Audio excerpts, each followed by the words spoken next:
Hey, my name is Darius Kraucionis, and welcome back to Founders Unchained, the show where we sit down with founders, builders, innovators, and also investors to discuss about what it takes to build a startup from scratch, what it takes to scale the business, or even to invest into the businesses. And today we have a special guest, Dhaval, who is the managing partner of Cypher Capital. So thank you very much for joining this episode. For the people who don't know you, can you just introduce yourself, give us a little bit of information about your background, who you are, what you do, and what your business does, and what is the most important thing is how you can help startups. Sure. Yep. No, look, thank you so much, Darius, for having me on the podcast. Really appreciate it. So, quick intro on my side. I'm Dhaval Parikh, based out of Melbourne, the land of great coffee and unpredictable weather. So, I am one of the fund partner at Cypher Capital, where I lead the whole investment team, basically.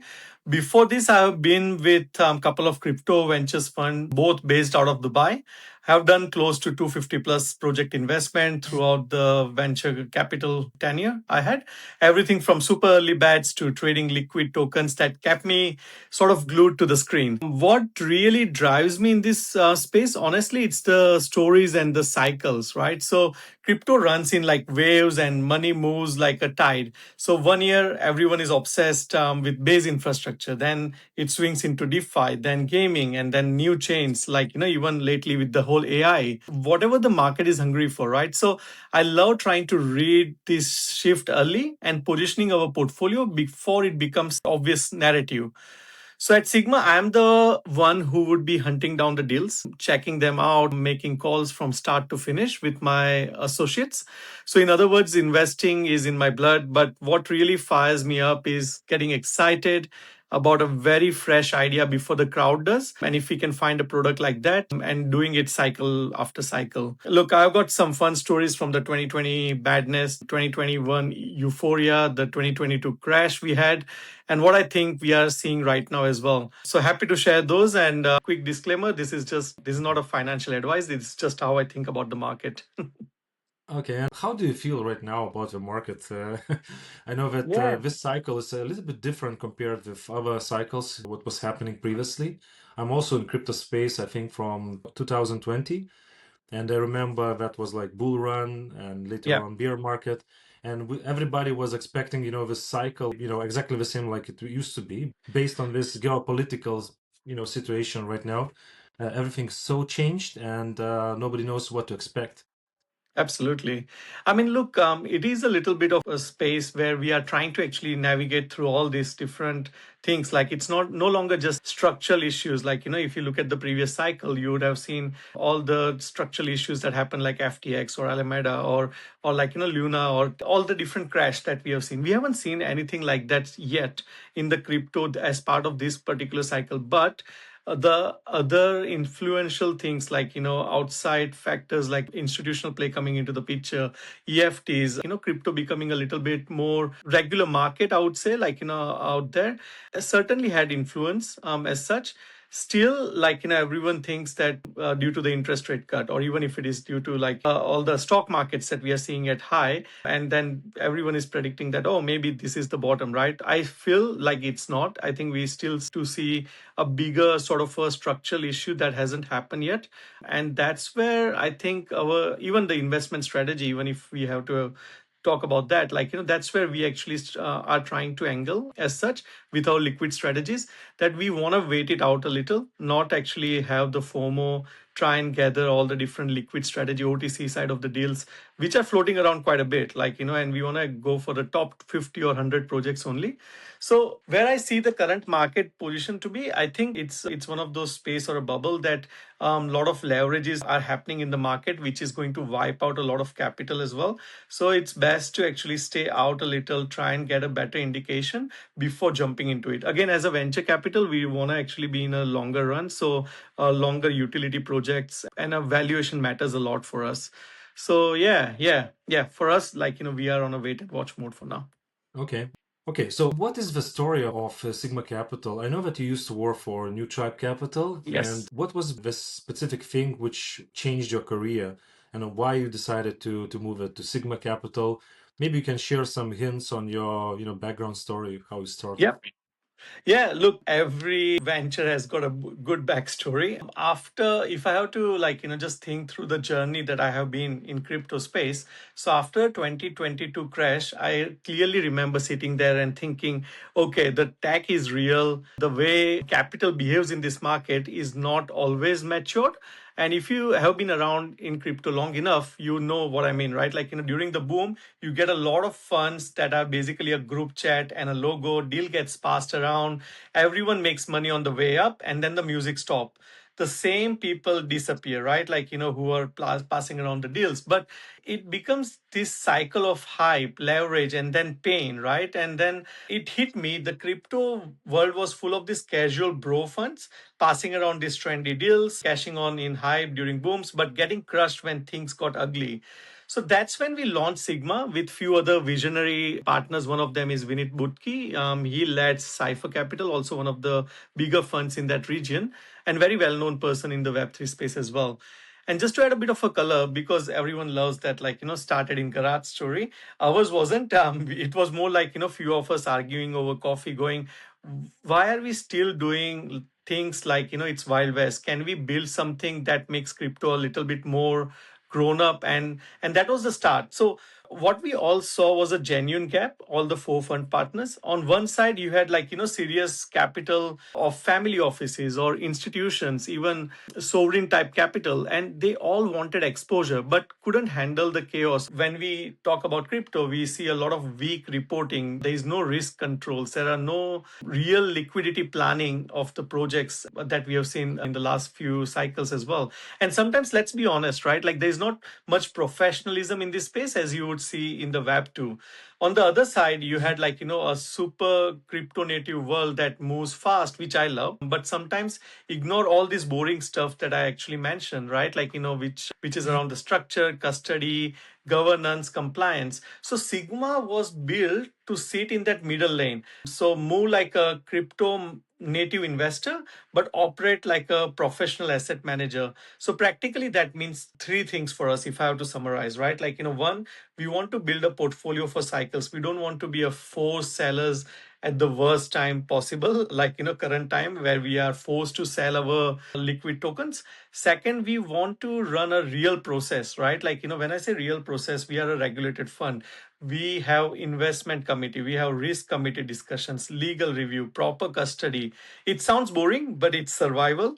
And the third I would say is partnership. So our LPs aren't just checks.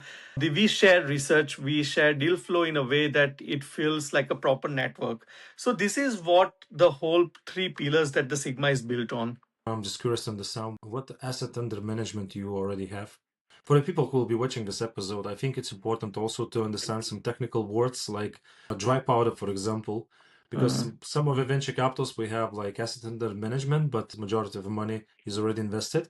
So can you just explain for the people what dry powder means? Yeah, I mean, look, as part of the venture capital, we would have the funds which we are actually trying to put together, like investment strategy, right? So, dry powder in some of for funds, it will differ, how we want to define it.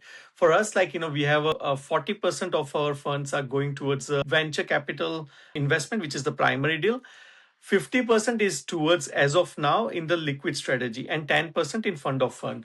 So dry powder comes into the picture when, so first, when you are doing a fundraise, as part of it, you are doing a capital call. During the capital call, if someone as an LP is investing 1 million, maybe during that capital call, 50% is the upfront that has been requested. Now, 50% of 1 million is 500K, and that is a dry powder that we have as a power to invest in any of the liquid strategies or a venture primary deals as such. So that's the dry powder we are sitting on, and we have the fund ready to invest in. That would be the definition as such. Do we straight away go and invest in all these different asset classes, or do we diversify? That's where the investment strategies come into the picture. Normally, as a regulated fund, you don't utilize all your dry powder at once. You diversify it in different sectors, different ways, just to protect LP capital and also ensure the right narratives are being played by. Okay, and speaking about the sectors, can you just tell to the people what kind of startups you're looking for and what is the main narratives you are focused on? In a nutshell, we are all about staying ahead of the market shifts. So, and betting only when we are truly convinced.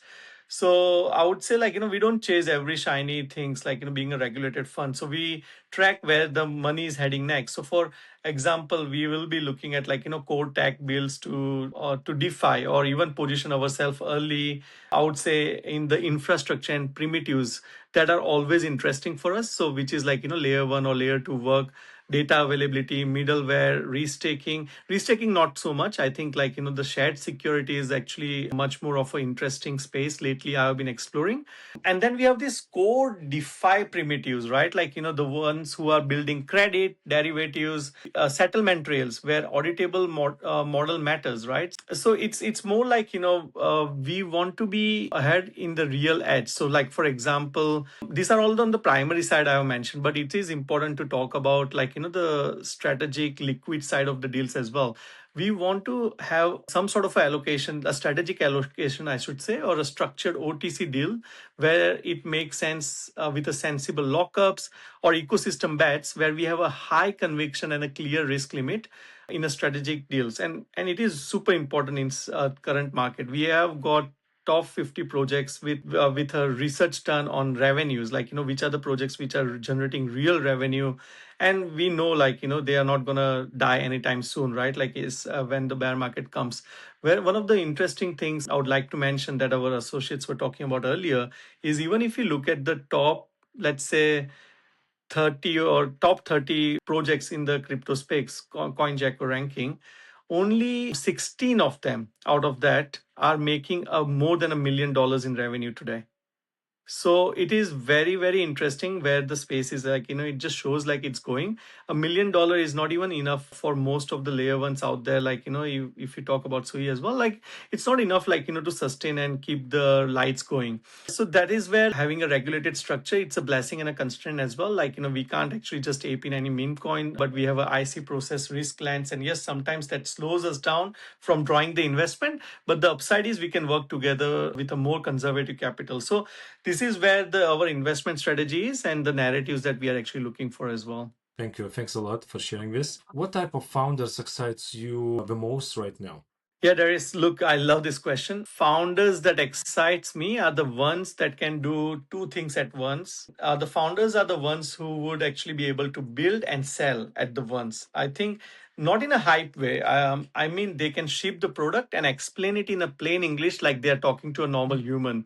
I love teams and experience from, like, places they are coming from, a big tech or a finance or even building stuff that's useful and scale. So let me give you an example, right? Like, from a decentralized real world infrastructure such as DePIN, which blends crypto with everyday things like, network or power. That's huge. This is where crypto stops being just like, internet money and starts coordinating real world resources like wireless network, mapping, compute, storage. What I like is when you can point to something tangible, such as, like, number of hotspots, like, deployed GPUs that are online, maps which are updated. And if founders can really show this, like, sort of a real usage revenue which is associated towards it, then it's no longer about just tokens moving around. For example, Helium on connectivity, right? Like, if you look at HiveMapper on mapping, Render on GPU compute, or even Filecoin on storage, you would see, like, they have got a ecosystem in place. From a founder's perspective, I am very excited, like, if they are bringing product which is at the intersection of AI and Web3, which is verifiable, right? So everyone talks about AI, but the practical bottleneck about our compute and trust. So if founders can advise, like, who provide the compute, was the output manipulated, there is a whole wave of, like, these decentralized compute networks and proving that an AI model did what it said it did. So if founders can actually start trying, like, it sounds all this nerdy, but, like, simple version is, give me a receipt of, what is the AI decision.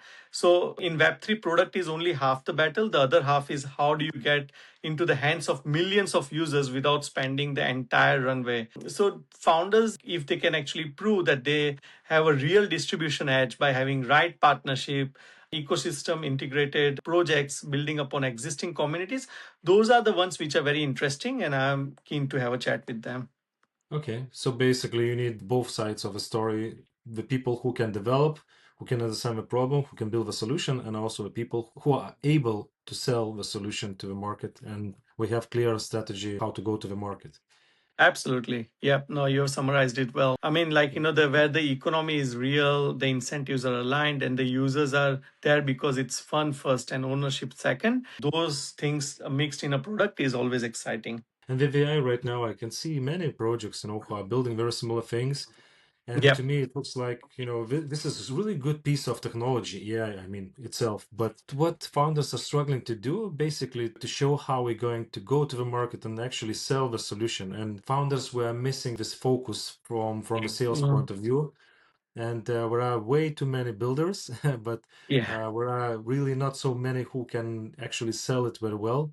And it's really hard to position actually in the market, because in most of the cases you build something which is seen Yes. somewhere. Somebody Yes. already did it. And actually myself, with my business partner, we got a couple of good ideas to work on, and we Mm-hmm. thought it's time for us to start a business, a new startup, in AI Yeah. field. And after we Yeah. did some research globally, we understood that, it's so overcrowded market, and it's Yeah. so really hard to compete if you are not solving this unique, problem in the market. Yeah. No, I completely agree. Like, look, the common mistakes as well, if I have to actually mention around, like, what we see within the founders, what you mentioned, that is spot on. And to be fair to all the founders out there, they are playing on a hard mode. Like, I say this with a lot of empathy. The biggest mistake is confusing trend with a business. So you will hear, like, we are doing AI plus Web3 plus DePIN plus gamify. And I'm like, cool, but what do you actually do on a Monday morning? Who is the user? And what pain are you solving for? It's like, kind of like dating apps, right? The bio looks amazing. I love travel. I love fitness. I love adventure. But then when you meet and then there is no substance in crypto, that's what I found. Like, a lot of decks are like about all these different buzzwords. So the founders should not get ghosted by reality. And that's where I think, like, the differentiating factor is okay. We all do a competitor research and, like, we will actually try and figure out what is the differentiating edge. But I feel like, when you actually have figured out a way of doing a shipping and distribution edge on top of it, any product, then the venture capital, they will follow you. So I think building product is more important once you have a substantial edge, and then the money will follow. What are the most common mistakes you can see in the startup founders, when we do and run the business? What are the most common mistakes, what you can see? Yeah, like, look, I've seen a lot and depends on the stage of the project as well. One of the very common mistake, which is very interesting, and I've been seeing quite a bit lately, is around burning cash too fast in a slow times. And this is the projects which I'm talking about, which are very later in their stage of, like, about to launch or they have already launched. And multiple examples I have seen about this. But in bull market, people get addicted to spending, right? Like they will go to conferences, big parties, huge team, and they put all of this before product market fit, which is not a good idea. And then the bear market hits and suddenly you are doing layoffs and the product is still not there. And a line I repeat over and over again, and pretty much to every single investment that I have done, we have talked to the team, is runway is oxygen. Like you don't negotiate with your oxygen. I would like to mention is around, like, that burning cash and also about the distribution plan. A lot of builder assume if we build it, they will come. When I say they, user will come, right? In Web3, they won't. Like, you need an acquisition loop. Like, so when I say acquisition loop, you need to have a proper partnership, community, integration, even if it means SEO, whatever fits, but it has to be real. And sometimes the founders have treated like tokenomics due to it could be due to the narratives in place, or it could be due to the cycle that we are part of, like, as an afterthought. So what it means is, like, if your token is designed mainly to pump, it will eventually dump, like gravity always win. Yeah, like, it's just everyone learns that hard way. Protect the downside when you chase the upside as well. So the founders who do well, they can say, like, look, I was wrong, we learned, we changed. The ones who don't, they fight the market, and you can't win that fight, unfortunately. So yeah, like, if I have to summarize, I think it will be mostly around the lines of burning cash and like distribution plans that I have once seen. Yeah, I have seen more mistakes lately. In your opinion, speaking about the runaway, how do you think how much money actually startup must have as a runaway? Is it like 1 year or 2 years? Is it sufficient enough? So it depends. It depends on the product, and it depends on what they are actually building as well. So sometimes the runway could be actually associated towards the revenue as well. So what the revenue is actually the product is going to bring in future. So the capex and opex, that's where it comes into the picture. Capital expense is like, what do you need as a money to keep the lights on? And it's non-negotiable. Like, for example, having an entity in place, like, BVR, it could be Dubai based or whatever. Like, you need it, a legal entity, or it could be an auditing expenses. It could be salary associated to the employees. When you look at the product, like, if you're building something in a prediction space, and then the revenue is coming because of, like, the margins, or like in the commissions in between, then you could actually anticipate that this particular project, depending on the user base, it can actually survive with even the minimal runway possible. So that's where founder mentality comes into the place. And then we look at the revenue. What is a minimal sort of a runway is very hard, as long as you can actually make sure that the founding team together are actually going to deliver. And that's what the minimal capex sort of expense. Everyone's capex will be different, and opex, sorry, I should say both opex as well, because it's operating expense, that will be different. That can be catered for. It could be 1 million, it could be 2 million, right, depending on the valuation and the scale of the project. Then that's perfect. Yeah. How often you see the startup founders who actually understands how much money we need? Because in my practice, when I see startups are raising, sometimes we cannot explain why we need this money and where we're going to distribute this money. Is it like marketing, or is it development, or something else? So how often you see founders who actually don't really have good idea how we're going to spend money, why we need it, and how long it takes them to survive until we will go to the market? So there are two types of founders, right? Like, the founders who are very much in love with their product, and they want to just keep on building. And those are the founders, like, it's very tricky with, even though they can actually ship the product very fast, because those are the founders who are in love with them, and they don't know when to actually stop, like, putting the money towards marketing, or it could be like, towards the enhancing the product. But then there are founders who have actually got costing nailed down to the bite. Like, so what I mean is, they actually understand that if we don't launch by January next year, then even if you have a product, it doesn't really matter, because you need to actually have a real token utility in place to generate the revenue. So I've seen both the kinds. Unfortunately, we have seen a lot, like, where the founders would say, okay, we have got 2 million raised, and it will give us a runway of 6 months.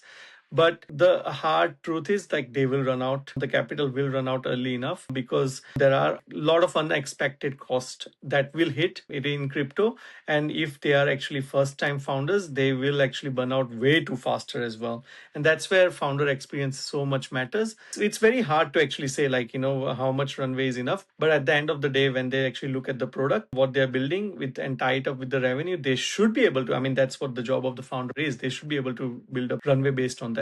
What happens if, for example, I am run out of money and it's already 6 months and I didn't get my results as expected? And what happens next? Are they going to run another round just to get extra capital? And how does it work? I mean, look, investment business is like, 90% of the venture capitals are going to fail. So when we are, as a VC fund as well, going to invest, we actually have that sort of a mantra in place. Now, what we are trying to actually invest on is like more on founders' background and discipline over here, right? So if the founders are going to go out and, like, buy a Lambo, then it was a worst decision that we made as a VC or a venture fund. And like, those investment, you just have to write it off, because they're not going to actually, like, work towards getting your investment back. So they're not going to go out, raise another round, or do whatsoever to make sure that the capital is back. It was just raised due to the hype, and you write off the projects, which is a bad decision on the investment side as well.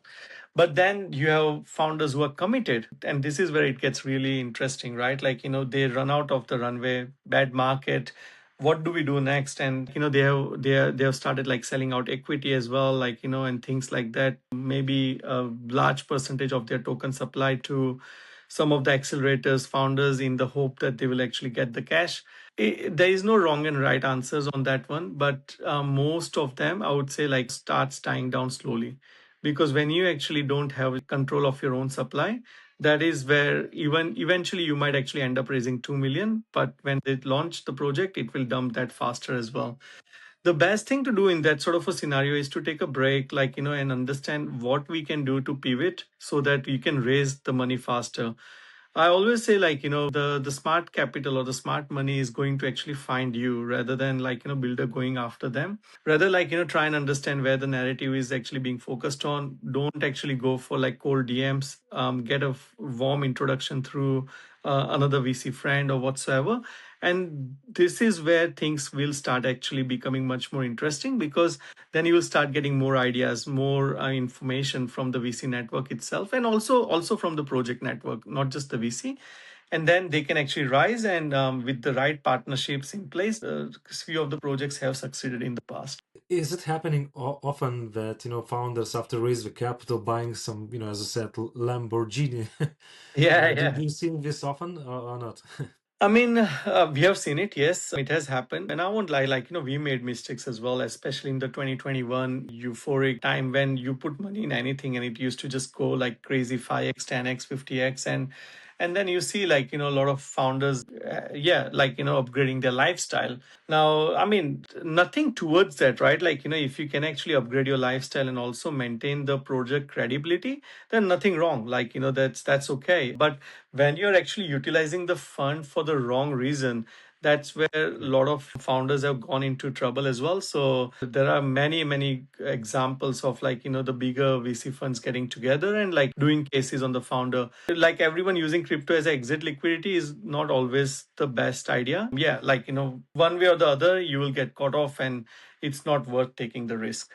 So everybody speak about the traction, and I'm just Yes. curious to understand, what is the traction for you? Yeah, traction is one of those words everyone uses, but they mean different things. For me, traction is super simple. Traction means strangers are coming back to your product, right? So, not your mates, not your Telegram group, strangers. So, people who have no reason to care, but they do and they return. So, let's say, take an example. If it is a consumer related product, then retention matters. So the founders or the project team should ask, like, do people come back in a week or a fourth week, or like, what is the DAU, MAU? That can be a quick, sort of a gauge into like sort of a proxy. I care more about like cohort retention, right? Like, are users building a habit? So if it is a B2B, normally I'll look at like pilots, like, LOIs that convert, deal velocity, and how fast you can turn a maybe into yes with a heavy discount. I don't know if it makes sense, but the easiest example might be like, the developer platforms or the infrastructure projects which are out there, right? So then I'll be looking at developer activity. Are the developers building without you bagging them, right? Like, do you have, like, the project have a meaningful GitHub activity, hackathon projects, testnet usage, real integrations which are in place? So quality usage needs to be checked. Also, I'm cautious, like, with TVL, because they can be mercenary. I feel like, fee revenue transactions that look like a real use and a growth is very important in high quality wallets and not bots. So a good example, if you have to actually look at, is also when a network is in a pre-launch mode. So you see builders choose it, like, builders are coming towards and, like, want to actually understand what exactly the network does. And that's a positive sign. Like, you spin up a test net and suddenly you have a developers writing tutorials, not because you paid them, but because it's genuinely better for them. That's traction. And just to be clear, like, bot followers, inflated Discord numbers, partnership announcement with no usage, none of them moves us. Like, so one little stress test I've been like mentioning to multiple different projects is like, if you turn off the incentives for a week, does the usage fall off? And if yes, probably you don't have a traction. A good traction story, again, I'm going back to Helium, but the network grows because people deploy hotspots to earn tokens and expand real coverage. Whether you like the economics or not, it's a clean example of a crypto coordinating the physical infrastructure. So I think those are the things which is attraction to me. Yeah, thank you. Thank you for sharing your view on that. For many people, it means a lot of different things. Some of the Yes. guys, we say that it depends, of course, from industry. For some of the investors who specifically, let's say, investing into biotechnology, so for them, traction might be like to get patent, to get approved, to get Mm. licensing. For some of them, commercialization phase. In Web3 Yeah. space, the number of communities matter. For some Yep. of them, the revenues are very important. So, yeah, thank you very much Yeah. for No. sharing specifically your view on that. For you as a venture capital, I really would like to raise the question how you evaluate the startup if we don't have revenue. Yeah.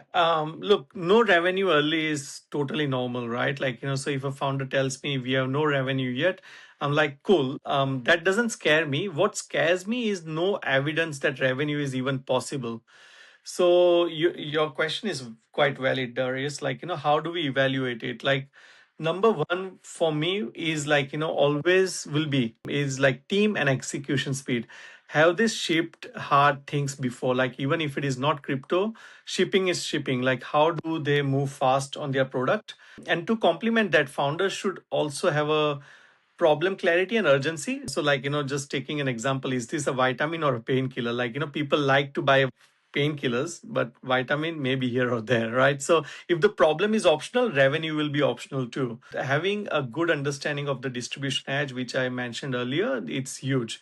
Like, do you believe the founders should believe, right? Like, that they have a path to reach users or like the target audience. In crypto, the best product still dies if you can't get the right distribution, right? Like, show me a prototype. They have to show me like it's buildable. And in Web3, they have to take security very seriously because one exploit and it can kill the product altogether. So yeah, going back, like if there is a token, does it do a real job or is it just a marketing?